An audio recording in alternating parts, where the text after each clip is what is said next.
এখানে যে চারটে কার্বোক্যাটায়ন আঁকা আছে সেই চারটে কার্বোক্যাটায়নের স্টেবিলিটির অর্ডার জানতে চাওয়া হয়েছে। দেখো কার্বোক্যাটায়নের স্টেবিলিটি কিন্তু রেজোনেন্সের উপর খুবই নির্ভরশীল, অর্থাৎ রেজোনেন্স যত বেশি হবে তত কিন্তু কার্বোক্যাটায়নের স্টেবিলিটি বেশি হবে। অর্থাৎ এইখানে দেখো প্রথম ক্ষেত্রে এটা আমি একটু পরে আলোচনা করছি, 4 নম্বর ক্ষেত্রটা আগে আলোচনা করি। 4 নম্বর ক্ষেত্রে দেখো একটা মিথাইল গ্রুপটা CH2 গ্রুপের সাথে আছে, তাহলে এখানে 3টে হাইপার কনজুগেশন, কারণ 3টে আলফা হাইড্রোজেন এবং একটা প্লাস আই এফেক্ট আছে। তারপরেরটাই ক্ষেত্রে দেখো রেজোনেন্স এফেক্টটার জন্য, ঠিক আছে, রেজোনেন্সের জন্য আমরা রেজোনেটিং স্ট্রাকচারটা এঁকে দিয়েছি, রেজোনেন্সের জন্য কিন্তু স্টেবিলিটি বাড়বে।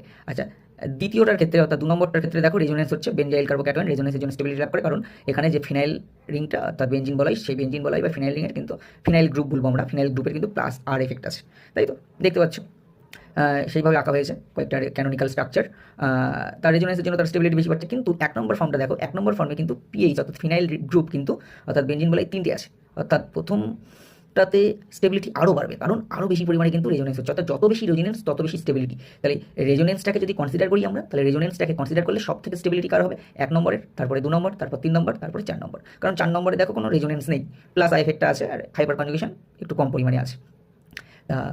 3 নম্বর ক্ষেত্রে একটা পাই বন্ড থাকার জন্য রেজোনেটিং স্ট্রাকচার একটা হচ্ছে, তারপরে 2 নম্বর ক্ষেত্রে দেখতে পাচ্ছ 3টে পাই বন্ড থাকার জন্য 3টে রেজোনেটিং স্ট্রাকচার হবে। আচ্ছা, তারপরে আরও মানে 1 নম্বরের ক্ষেত্রে আরও বেশি পিএইচ গ্রুপ, মানে এখানে টোটাল 3টে ফিনাইল গ্রুপ থাকার জন্য রেজোনেন্সটা আরও বেশি হবে, অর্থাৎ এক্সটেন্ডেড রেজোনেন্স হবে, তার জন্য স্টেবিলিটি আরও বাড়বে। অর্থাৎ সেই জন্যই আমরা বললাম কার্বোক্যাটায়নের স্টেবিলিটির সাথে সাথে কিন্তু কার্বোক্যাটায়নের স্টেবিলিটি কিন্তু রেজোনেন্সের সঙ্গে প্রপোর্শনাল আর কি। রেজোনেন্স যত ভালো হবে তত কিন্তু কার্বোক্যাটায়নের স্টেবিলিটি বৃদ্ধি পাবে, সেটার উদাহরণই এটা। তা এটাই ভেবেই আমরা যেটা বললাম 1 নম্বরের সব থেকে বেশি, তারপর 2 নম্বর, তারপর 3 নম্বর, তারপর 4 নম্বর। তাহলে স্টেবিলিটি অর্ডার কার সাথে মিলে যাচ্ছে? কোন অপশন? দেখো অপশন বি। অপশন বিতে কিন্তু এটা মিলে যাচ্ছে।